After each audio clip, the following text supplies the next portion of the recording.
Investment Strategies. Hello, welcome to this week's webinar.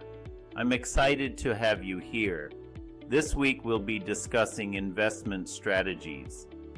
There are so many strategies for investing in real estate that we couldn't possibly include all of them in this training even if we tried. We'll discuss the most popular ones, examine each, discuss the pros and cons, and discuss why the ALP, the Automated Lease Purchase System, is the best new hybrid strategy that takes all the good points to invest in real estate and eliminates all the negative issues.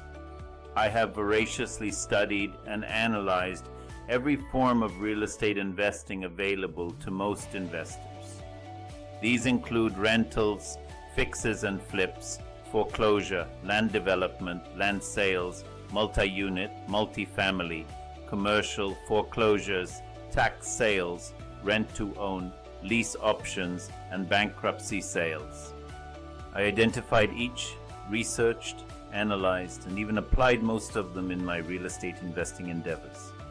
I studied their strengths and I recognized their strengths and weaknesses. And then I studied and explored how to incorporate each strength while eliminating shortcomings. The result was the Automated Lease Purchase System called the ALP system. The ALP system includes cash flow aspects of the rental and eliminates property management stress and hassle. It helps investors buy properties with foreclosure discounts but without foreclosure complexity. It assimilates the strength of lease options but rejects exploitation commonly present in lease options. Throughout this training, we'll extensively explore this hybrid ALP system. To further understand real estate investing, we must understand the 10 core elements of investing. In search of the best form of real estate investing, we studied and compared these 10 core elements. The number one element is time. Does the strategy require as little time as possible? Number two is the capital. Does the strategy require the less capital possible? Number three, effort. Does the strategy require the least amount of effort? Number four, does it have the lowest risk involved for the investments? Number five is the value. Does the strategy create enough value for all the parties involved? Number six is the market condition. Does the strategy work in any market condition? Number seven, multiple income streams.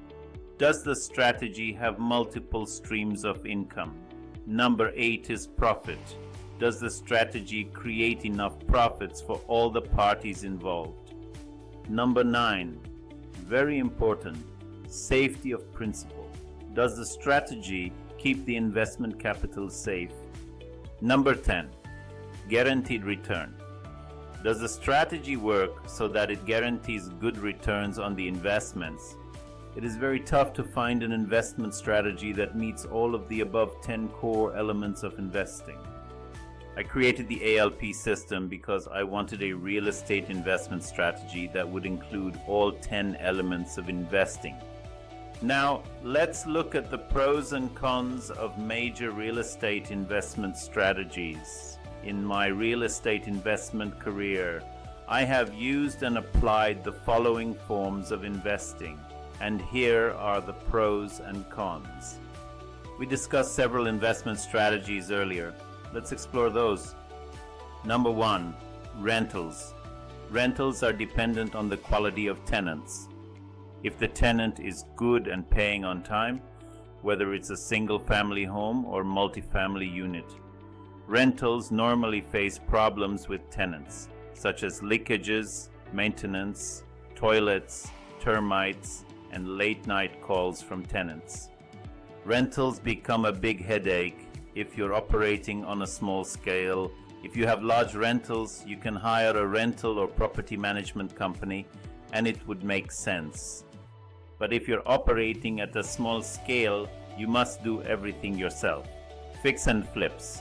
Fix and flips are among the most common strategies, but they come with many problems. You always have to look for property at big discounts. There's always a problem with renovations. It can be renovation teams, permits, or delays in renovations. And you have to ensure you do everything in a timely and cost-effective manner. And then you have to fix and flip the property. And if you don't flip the property in time, what if the property value goes down when you're ready to flip? Then there's a problem. You might lose the money you invested in the property, and then there's always a gap in finding the property. The time when you finish renovating and selling the property, and by the time you acquire the next property, this eats up all the profits. And it comes with lots of risks. Fix and flip can be a good strategy, provided you have good renovation teams, have enough capital, and are prepared for ups and downs in the market. It's fine. Otherwise, it can be a highly risky strategy. Land development. Land development is one of the highly profitable businesses, provided you know what you're doing and have the skills and connections to get it done. But it's on a bigger scale and often out of reach for most real estate investors just starting out. It requires a lot of capital up front, good connections, good knowledge of the market, and development needs. It's highly risky if you don't know what you're doing. Multi-unit or multifamily is a highly profitable real estate business, provided you know how to leverage. It's at a bigger scale for most starting real estate investors. You have to understand your market very well because the risks and stakes are higher. You have to be able to buy at a discount and then add value to the multiple properties, or buy and hold it in the long run for it to gain value and profit from it. Commercial real estate. Commercial real estate is a different beast. You will have to have sufficient capital to invest, as there's a lot of competition and a lot of capital required to purchase good commercial properties. Commercial properties can be very profitable provided you know what you're doing. You have to have deep enough pockets, good enough knowledge, and a high risk tolerance, because commercial properties can lie vacant for years, if not months. Foreclosures. There's a lot of competition with foreclosures. They are often sold above the market prices and bought by many amateur investors who bid too high and above the market value. They are hard to find at a discount. Because of this, you may have to buy whatever is available without having fully inspected the property. So, blindly buying a property and taking all its associated risks is not something I would recommend to a brand new aspiring real estate investor. Tax sales used to be a highly profitable investment strategy, but like foreclosures, amateur investors have really flooded the market and they're bidding too high on tax sales. So it hardly leaves any profit for any sensible investor. On top of that, at tax sales you have to buy a property without having the right to inspect it, so that leaves a lot of risks. So I would not recommend tax sales for a brand new investor. Rent to own or lease options. Rent to own and lease options are very good strategies, provided you know what you're doing and apply them with good ethics. However, in the market, many scrupulous investors have misused the options to the detriment of the tenant buyers and destroyed the rent to own and lease option market by creating a bad name for it. Bankruptcy sales used to be a very good investment strategy, but these days banks and selling agents have become very smart. So they attract a lot of amateur investors who think they are buying in bankruptcy. They end up bidding quite high than the property is really worth.